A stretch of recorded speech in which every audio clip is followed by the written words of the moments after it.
The first time the lights went out, I thought it was a power issue. It was Thursday night, 8 p.m. sharp. I was halfway through heating dinner when everything shut off. Lights, oven, fridge. Then my phone buzzed in my hand and went completely dead. No signal, no service, not even a low battery warning. I waited a few seconds for the surge to pass. It didn't. I walked outside and realized it wasn't just my place. The entire neighborhood was dark. Streetlights were out. Porch lights. Car headlights parked in driveways. The whole block had just gone still. Except nobody looked surprised. A few doors down, my neighbor Marlene was locking her storm door tight. She didn't look alarmed, just methodical. Another man across the street was drawing heavy curtains over his window, like it was part of a nightly routine. A family 2 houses over had placed candles in their windows and were quietly moving around their living room, not speaking. It didn't feel like an outage. It felt like a ritual. I called out to Marlene. "Hey, what's going on?" She didn't turn around until she'd fastened the 3rd bolt on her front door. Then she looked at me and said calmly, "It's the blackout drill." I blinked. "The what?" She checked her watch. "It'll be done at 10. Lock your doors." That was all she said before stepping inside and closing the door behind her. I stood there like an idiot, holding my dead phone, confused. The next day, I asked her again. I was more polite this time. "What exactly is the blackout drill?" She looked me over like she was deciding whether to answer. Then said, "It's not a drill. We just call it that so we don't scare the kids." Scare them from what? She didn't answer that part, just added, "Keep your lights off. Don't look out your windows, and don't answer the door. No matter what you hear." That's when I started noticing the signs. Quiet ones. The library closes early every 3rd Thursday. The grocery store hangs up a handwritten sign. Closed at 7 p.m. Community safety policy. Kids get sent home with little flyers that say, "Drill night, unplug devices." I checked the town's website. There's no emergency alert system, no weather or power advisories. But buried deep in the city council minutes was a recurring line. Next drill scheduled, Thursday, 8 p.m. to 10 p.m. Standard compliance requested. No explanation, no discussion, just compliance. So I started asking around, carefully. One of the cashiers at the grocery store said her mom used to call them the nights the town held its breath. A retired teacher told me the drills have been happening since the 70s. Started after the incident, she said, then went quiet when I asked what the incident was. Even the sheriff, Sheriff Lambert, a man so calm he once talked down a drunk man with a shotgun, refused to comment. "Just follow the rules," he said. "Everyone stays safer that way." So I did, until the 3rd one. That night, I forgot. I was on a video call with a friend. We lost track of time. I was laughing at something stupid when the power cut out. Everything went black. It was exactly 8 p.m. I scrambled for a flashlight, cursed under my breath, and walked to the front window. That's when I saw something. Movement. Down the street. Slow. Tall. Something stepped out from behind Marlene's hedges. Something else followed, gliding behind a mailbox like fog with legs. I blinked, thinking it was a trick of the light. But there was no light. My entire block was pitch black, and yet these figures moved like they could see perfectly. I ducked back, heart thudding in my chest. I remembered Marlene's words. "Don't look out your windows." I crawled away from the front of the house, locked my door, turned off my phone even though it was already dead. And I waited. 2 hours of silence. No footsteps, no knocks, just a constant pressure in the dark, like something was standing just outside, waiting for an invitation. When the lights came back on at exactly 10 p.m., I sat in my kitchen for another hour, staring at the oven clock like it might lie to me. I didn't sleep. The next morning, a flyer was slid under my door. Reminder, blackout drill observed. Thank you for your cooperation. Please maintain full compliance for future safety. Nothing more. No sender, no logo. Just that same cold word. Compliance. I haven't missed a drill since. I turned everything off by 7:50, curtains drawn, candles snuffed, phone off, and I sit in the dark with the rest of the town, listening for the things we don't talk about. Because I've learned it's not a drill, it's a curfew, and whatever moves in those 2 hours doesn't need light. It just needs you to forget. In 1995, 3 kids drowned in our town pool. It happened in broad daylight. Lifeguards on duty, dozens of witnesses. They said it was some freak accident, roughhousing in the deep end, kids slipping beneath the surface one after another. No one noticed until it was too late. All 3 were pulled from the bottom within minutes. All 3 were gone. The pool was shut down that afternoon. Not just closed, drained, scrubbed, fenced off. For the rest of the summer, it sat dry and silent, blue tiles slowly fading in the sun like bruises healing over. The town was shattered. There were candlelight vigils, front-page eulogies, grief counselors at the school. The kind of pain that sticks in the walls. But the weirdest part wasn't how they died. It was what came after. The next summer, they reopened the pool, but only on cloudy days. No sunshine allowed. The rule was never printed or announced formally. It just appeared. A quiet understanding. If the sun was out, the gates stayed chained. But the moment clouds rolled in, even if it was still humid and muggy, the lifeguards blew their whistles and the kids lined up to get in. I was 11 at the time, and even back then I knew something wasn't right. I asked my mom why. She said, "The sun plays tricks on the water." Other adults gave similar half-answers. It's easier to see when it's overcast. It helps with glare. But none of them looked me in the eye when they said it. Over the years I heard the stories. Kids said if you swam on a sunny day, really sunny, no clouds, you could see them. The drowned kids. Just under the surface. Lying on the bottom, staring straight up. Not bloated or decayed. Just smiling. Some kids swore they heard voices under the water. Laughter. Murmurs. The sound of someone calling your name when no one was there. Of course, we passed the stories around like dares. We'd stand at the fence on a bright day, squint into the locked gates, and pretend to see something. But deep down, we knew not to joke too loud. Because our parents weren't laughing. They believed it. Maybe not with words, but in the way they acted. The way they obeyed the rule without question. The way they looked away when someone asked why. For nearly 30 years, the rule held. Cloudy days only. Until this summer. A new family moved to town. Real city people. Loud. Confident. The kind who made a show out of not caring what anyone thought.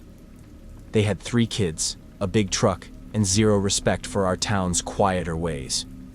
When they found out the pool was closed on sunny days, they laughed. Literally laughed in the lifeguard's face. Said it was a waste of taxpayer money. Said sunlight was literally the best disinfectant. On the hottest Saturday of the summer, no clouds, no breeze, sun high and sharp, they cut the padlock on the gate and took their kids in. I was there, not swimming, just walking my dog along the sidewalk across the street. I remember thinking how loud their voices were, how jarring it felt to hear laughter echo off that water when the sky was so clear. The kids jumped in, splashed, screamed. Then one of them stopped. She was the youngest, maybe 6 or 7. She'd been laughing a second ago.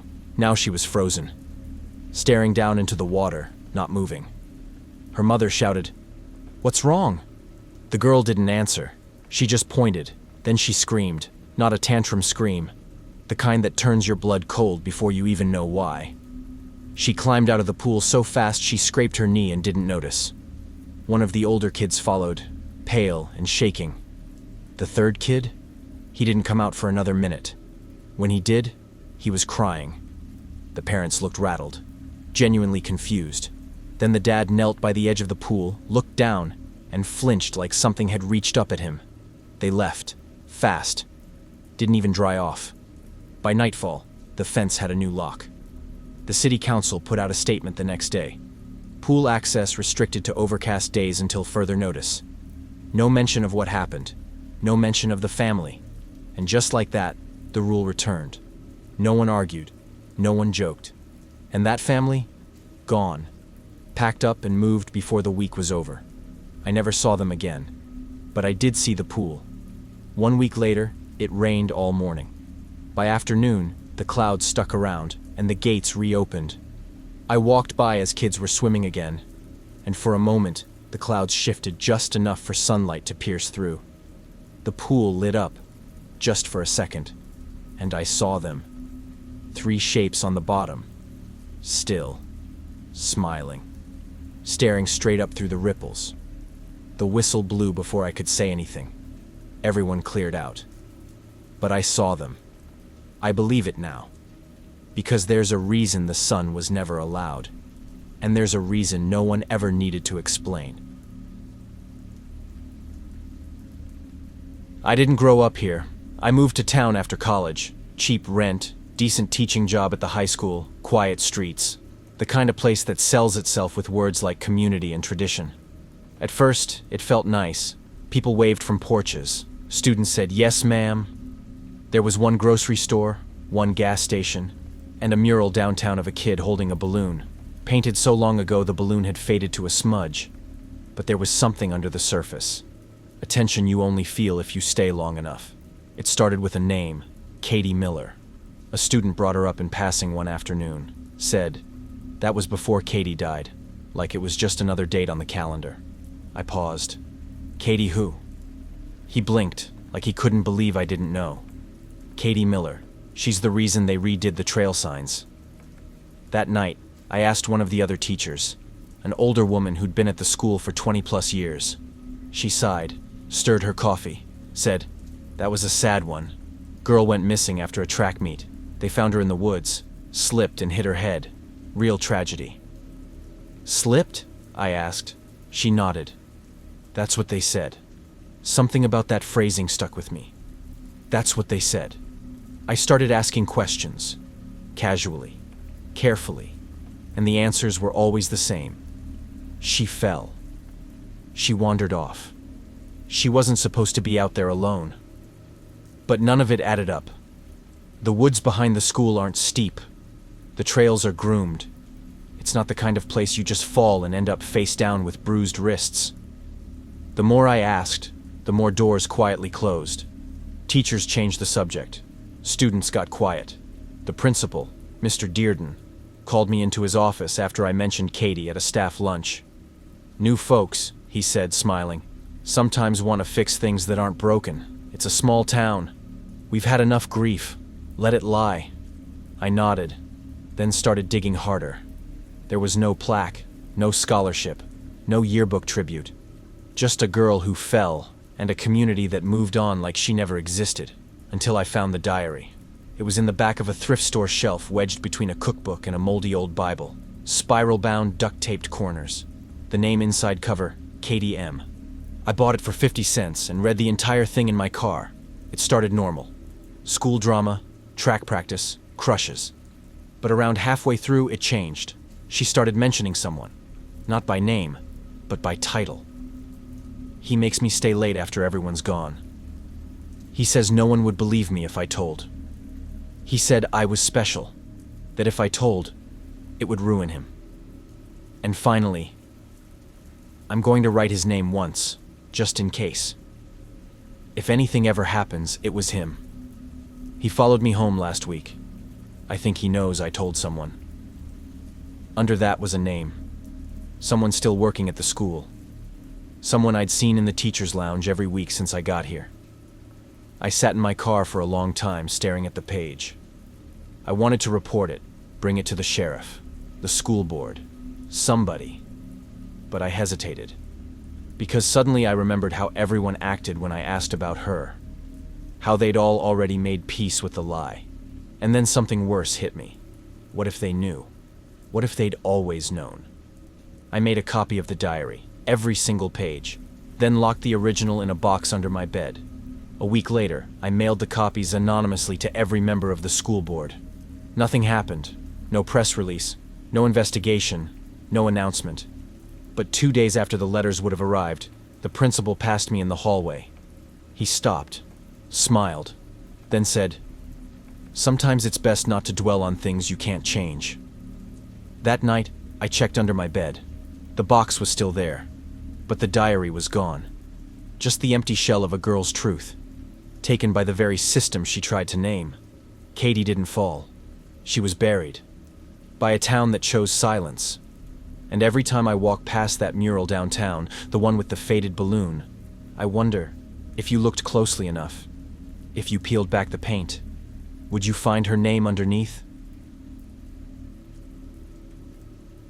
My cousin Mia came to stay with us the summer she turned 16.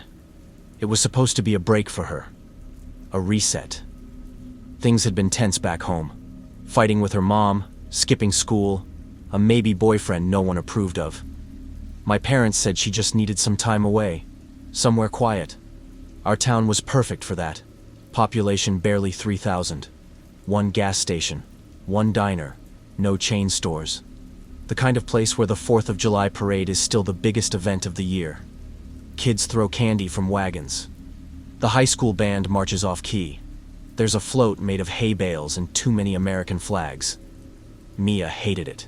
She lasted 3 days before she started making jokes about escape routes and cult vibes. But deep down, I think she liked being noticed here. People said hi to her, complimented her accent. Boys stared. Girls whispered. She was something new in a place where everything felt old. On the day of the parade, she borrowed one of my sundresses, twirled in it like she was trying to convince herself it fit. She wore red lipstick and said, "You people love a theme, right?" We stood with my parents near the intersection by the bakery. It was packed. Hundreds of people along the sidewalks, some on folding chairs, some standing on truck beds, kids with sticky hands chasing Tootsie Rolls. Mia stood next to me the whole time, laughing, rolling her eyes, filming bits on my phone because hers was dead. And then she wasn't. It was that fast. One second I was looking at the fire truck rolling by, and the next, I turned to say something, and she was gone. I figured she just ducked into the bakery, or gone to find a bathroom. I wasn't panicked. Not yet. I walked the block, called her name, checked the side street, texted her, even though I knew her phone was dead. I asked my mom if she'd seen her. She just frowned and said, "She was right here, wasn't she?" 30 minutes passed, then an hour. The parade ended. The crowds thinned. No one had seen her leave, not a single person. Not the bakery owner, not the cop directing traffic, not even the old woman who hadn't moved from her folding chair all morning. It was like Mia evaporated. We called the sheriff. They took a report, logged it as a possible runaway, said maybe she'd gotten fed up and left on her own. That it happened sometimes with city kids. I told them she didn't have her phone, no cash, no plan, no way to leave without someone seeing. They nodded politely and handed us a copy of the report. Missing person. White female. 16. Last seen wearing white sundress. Red lipstick. Approximately 5 feet 6 inches. They printed flyers, stapled them to telephone poles, taped them to gas station windows. The local paper ran a story. Teen visiting from out of town missing after parade. That was the headline. They left the posters up for 6 weeks. Then they faded. Some got torn down. Others were covered by new events. Church sales, lost dogs, mayor re-election. By the end of summer, it was like Mia had never been here. Except for me. Because I knew she hadn't run. She was with me. Right next to me. One arm's length away. And then she was gone. Just gone. A year later, almost to the day, I was scrolling Facebook. Some local mom had posted a photo album. Can't believe it's been a year since this magical day. 4th of July memories. I clicked through it. Floats, sparklers, smiling kids on the curb. And then I stopped. In the corner of one photo, blurry behind the parade crowd, was a face, half visible, peeking between 2 people. It looked exactly like Mia. Same hair, same dress, same red lipstick. Except she wasn't smiling. She was staring directly at the camera. I showed it to my parents. They said I was seeing what I wanted to see. I sent it to the sheriff's office. No response. I messaged the woman who posted it. She blocked me. I even printed it out and compared it to the last known photo they used on the missing poster. It was her. I don't know what to do with that. I don't know what it means. But I do know this. In our town, people don't vanish without a trace, unless someone makes sure they do. I rented the cabin because it looked peaceful. It sat on the edge of a small, forest-fringed town, one road in, one road out. The listing promised solitude, mountain air, and a porch view that could unlock your creative soul. After 3 missed deadlines and a laptop full of half-finished chapters, that sounded like exactly what I needed. The town was quiet. Like, eerily quiet. One diner. One gas station. No traffic lights. The kind of place where people say things like, "We don't get many visitors this time of year, even when it's summer." Still, the cabin itself was perfect. Wood-paneled, warm, a little dusty, but clean enough. The owner wasn't there to meet me. Just a key in a lockbox and a hand-drawn map of the hiking trails behind the property. The first 2 days were amazing. I wrote, I walked, I slept. No notifications, no city noise. Just birds in the morning and wind in the trees at night. It was on the 3rd day that I met the sheriff. I'd driven into town to get groceries. He was sitting outside the station in one of those low plastic chairs, sipping from a paper cup. "Morning," he said as I stepped out of the car. I nodded. "Hey, beautiful town." He smiled. Quiet, too. I told him I was staying at the cabin off Ridge Road. His smile faded a little. Then he said, "You're the 3rd one this year to stay there." I paused. "Really?" "Yep." I waited for him to elaborate. He didn't. So I asked, "Writers too?" He took another sip. Then, "First one was a photographer. Second said he was just traveling.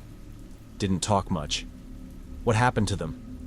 He looked at me like I just asked what color the sky was. "Nothing," he said, smiling again. "They just left town early. You'll leave too." I laughed awkwardly. "Any reason why?" He shrugged. "Some places just aren't for everyone." I don't know why, but that got under my skin. Something about the way he said it. Too polite, too casual. Like he was telling me a rule without calling it one. Back at the cabin, I couldn't shake it. I looked up the rental listing again. No reviews. No host profile photo. No history. Then I Googled the town. Just out of curiosity. Nothing suspicious. A couple of missing pet posts. Some archived news about a barn fire 5 years ago. No mention of tourists. No writer retreats. No social media geotags, which seemed weird, because the place was gorgeous. Should have been Instagram bait. But it was like no one wanted to admit it existed. That night I heard something outside. It was past midnight. I'd been editing a chapter and lost track of time. Then, crunching gravel. I turned off the lamp, looked through the curtain. A truck was idling at the edge of the cabin's drive, headlights off, just sitting there. I waited. Eventually, it backed up, drove off slow. I didn't sleep. The next morning, I walked the property, just to clear my head. That's when I noticed something behind the tool shed. A patch of turned-up dirt. Fresh. Like someone had started to dig, then stopped. No shovel nearby. No obvious reason. I went back inside, locked the door, pulled the curtains, called the number listed on the rental form. No answer. I left a voicemail. "Hey, just wondering if someone's supposed to be on the property. Saw a truck last night. Want to make sure I'm alone out here." No one called back. That afternoon, I drove into town again. This time, the sheriff wasn't outside. The station was closed. A handwritten sign on the door. "Back later." At the diner, the waitress, middle-aged, kind smile, poured me coffee, asked how I was liking my stay. I told her it was quiet, peaceful. Then, without really planning to, I said, "Did you know the other people who stayed at the Ridge Road cabin?" She froze, just for a split second, then said, "Not really. They didn't come into town much." "They leave early?" She nodded. "That happen often?" Her smile was thin. Like the sheriff says, some places just aren't for everyone. When I left, I checked my rearview mirror all the way back to the cabin. That night, the truck came back. This time, it didn't stop at the drive. It pulled in. I turned off the lights. The engine cut. No one got out. I sat there, heart in my throat, phone in hand. I debated calling 911, but what would I say? That a truck was parked on the property? That locals were too friendly? Then I remembered the sheriff's words. "You'll leave too." And suddenly, I realized that wasn't a threat. It was a pattern, a cycle. People come, stay just long enough to notice something's wrong, and then they go, or they vanish, or they're made to vanish. And no one asks questions, because the town doesn't want them to stay. They want them to leave, quietly, forgettable. I packed that night. Didn't sleep, didn't even wait for sunrise. I left the key in the lockbox and drove until I saw freeway signs again. I never finished the novel. But sometimes, when the words won't come, when I stare at the blank page too long, I think about going back, just to see, just to ask what really happened to the others. But then I remember the sheriff's smile, and the sound of gravel under my window at night. And I keep writing somewhere else, anywhere else. I took the church job for extra cash. They were doing renovations, new paint, wiring, some foundation work, and needed help in the basement. I wasn't religious, but the priest seemed nice enough. Old guy, quiet. Everyone in town called him Father Joe. The church was one of those beautiful crumbling places that felt like it had secrets in the walls. Real Gothic bones, big bell tower, stained glass that caught the morning sun just right. The basement was darker than I expected. Low ceilings, damp stone, smelled like mildew and old paper.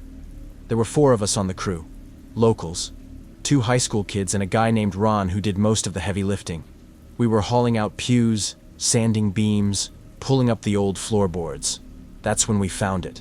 A hatch, iron, bolted down tight, flush with the stone. No handle, just a recessed ring you could pull if you got your fingers under it. We called Father Joe down. He stood over it for a long moment. Didn't say anything. Just stared at it like it was something he hoped had stayed forgotten. Finally he said, "Don't worry about that." I asked, "Should we seal it?" He shook his head. "Just leave it be." That was it. He walked back upstairs. The other guys didn't care. Moved on to the next section. But I couldn't stop thinking about it. Something about the way he looked at that hatch. Like it was alive. Like it knew. A few nights later, I stayed late. Told Ron I wanted to finish patching the corner wall. He didn't ask questions. I waited until everyone left. Turned off most of the lights. Just one work lamp in the corner. Then I grabbed a crowbar. The bolts were old, rusted. Took everything I had. I was sweating, shaking. Every crack of metal sounded like thunder in the silence. But eventually, it gave. The hatch opened with a groan that felt like it came from underground. Beneath it, stairs, concrete, damp. I climbed down. There was a tunnel, just high enough to walk, hunched. The walls were stone, old, too old. Like this had been here before the church itself. I walked maybe 30 feet before I reached a room. Just one. No furniture, no altar. Just rows of wooden shelves, and on every shelf, Polaroids. Dozens, hundreds, taped to the stone. Hanging like a museum of faces. Kids. Some smiling, some clearly posed. Some blurred, mid-movement, like they'd been caught unexpectedly. Some I recognized. Faces from town. Grown now. One girl who works at the gas station. A boy I saw in the high school hallway last week. And others I didn't. Kids I've never seen before. A few had names scribbled beneath in faded ink. A few had dates. One shelf was empty except for a stack of unused Polaroid film. I felt sick. I took one photo. Just one. Slipped it into my pocket. Then I heard it. Footsteps. Not in the tunnel, above me. I killed the lamp. Waited in the dark, heart punching my ribs until the steps faded. Then I ran. I sealed the hatch behind me. Didn't bolt it. Just let it sit. Pretended it never opened. The next day, the church was locked. Sign on the door. Renovations paused due to structural concern. Thank you for your patience. Father Joe didn't return my calls. I still had the photo. It showed a boy, maybe 10, sitting in a chair. Tired eyes, hands folded in his lap. The background? The church basement. I went to the sheriff. He looked at the photo. Didn't flinch. Then said, "That looks old. Probably staged. You shouldn't spread things you don't understand." I asked if they'd ever searched the property. He said, "That church has been there a long time. Lot of rumors. Doesn't mean anything." I left. That night, the photo was gone from my desk drawer. No break-in, no mess, just gone. I thought about going back, opening the hatch again. But the next time I drove by, the church was lit up. Activity inside, people in suits, no renovation signs, no mention of pause. The hatch, I'm sure, is sealed now, or worse, cleaned. But I remember the faces. I remember the shelves. And I know this town would rather bury its secrets under stone and scripture than speak them aloud. Because here, when something bad happens under holy ground, everyone knows. No one talks. There's only one motel in town. A low, L-shaped building just off the highway. Brown shingles, faded sign, 5 working rooms, and 1 Coke machine that hasn't worked in years. I stayed there for 3 weeks last fall, waiting for my apartment to open up. It was cheap, quiet, forgettable. Except for room 6. It's the second to last door on the left, just past the soda machine. Always dark green, always locked, always occupied. But no one ever saw who stayed there. Ever. The lights were always on, thin slits of warm yellow leaking through the curtains, even at 3 a.m. No cars parked outside, no footsteps, no voices, just light. After my 3rd night, I asked the front desk clerk about it. She was in her 60s. Sharp eyes, voice like static. I pointed out the window and said, "Hey, just curious, who's in room 6? She looked at me too long, then said, "They check in every night. Haven't missed one in 12 years. I blinked. "Same person?" She nodded. "Same booking, same time, always prepaid." "Do they live there?" She leaned in a little, lowered her voice. "We don't clean it." I waited for a smile, a wink, a punchline. Nothing came. I pressed. "What does that mean?" She shrugged. "Just what I said. We don't clean it. No one goes in, they check in, we leave it alone." "But someone has to..." She cut me off. "No one has to do anything." The conversation ended, but the curiosity didn't. Over the next 2 weeks, I watched. I kept track. The front light came on every night at 9:03 p.m. sharp. Stayed on until sunrise, no movement, no shadows in the curtain, no change. I left small things outside the door. A stick, a folded napkin, once a penny on the mat. By morning they were always gone, but never all at once. Like someone had picked them up one at a time, hours apart. I checked the reservation list when the clerk stepped away. Room 6, blocked. No name, no ID, just occupied, do not disturb. I asked one of the housekeepers. She just shook her head. "I don't touch that one," she said. "Nobody does. Not anymore." I asked why. She wouldn't answer. But she did say one thing just before she walked away.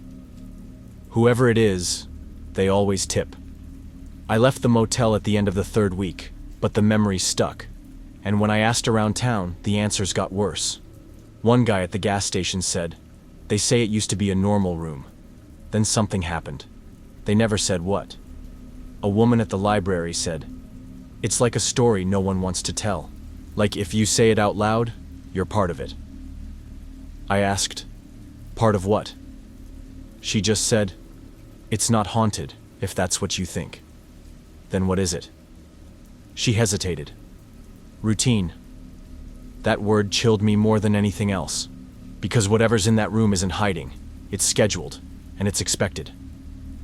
I drove past the motel again recently. Room 6 was still lit. Same curtain glow. Same eerie stillness. I pulled into the lot and waited, just to see. At 9:03, the porch light clicked on. No sound, no motion, just the bulb. Then, 5 minutes later, the door creaked open an inch. Not enough to see inside, just enough to suggest someone knew I was watching. I left. Fast, and I haven't been back since. But if you ever pass through this town, don't ask about room 6. Don't knock, don't linger, and for God's sake, don't try to clean it. I moved to a small town last year after my divorce. One of those sleepy places where the diner still closes at 2 p.m., and everyone waves even if they don't know you. It was exactly what I thought I needed. Quiet, simple, detached from everything that had gone wrong in my life. The house I bought was across from a place that clearly hadn't seen life in years. Paint peeling, windows boarded, weeds climbing up the porch rails like fingers. Looked like someone had tried to cover it up rather than fix it. I figured it was a foreclosure, maybe abandoned. You see that sometimes in rural places. People die, families stop caring, houses get left behind. I asked the woman next door about it, Linda. Sweet lady. Bakes for the neighborhood every Sunday. The second I mentioned the house, she went quiet, just gave me this tight smile and said, "Best not to worry about that one." At first, I chalked it up to small-town superstition or gossip. Maybe someone died inside. Maybe drugs were involved. There's always some urban legend about the place no one wants. But then I noticed something strange. Nobody mowed the lawn, but the grass never got too high. Packages never came, but the mailbox never overflowed. Windows were boarded from the outside. But one night, I saw a curtain move inside. It was just a flicker, but enough. I stared out my window for 20 minutes that night, waiting for something else. A shadow, another movement, a light, anything. Nothing happened. So the next day, I asked the guy who runs the local hardware store. Figured if anyone knew the real deal, it'd be him. He leaned on the counter and said, "Son, that house ain't for sale. Hasn't been since I was in high school. That was 30 years ago." I asked, "So who owns it?" He shook his head. "Doesn't matter. Just leave it alone."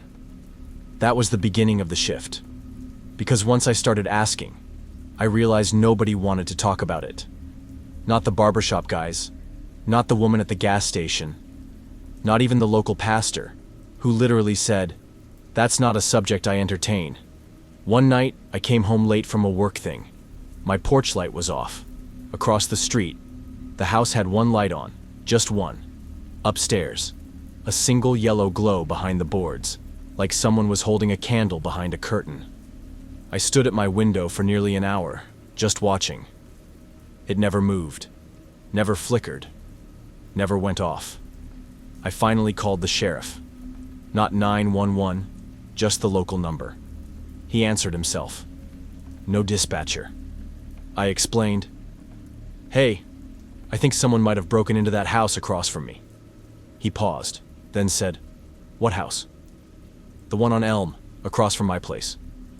Another pause, then flatly, "That house ain't our business.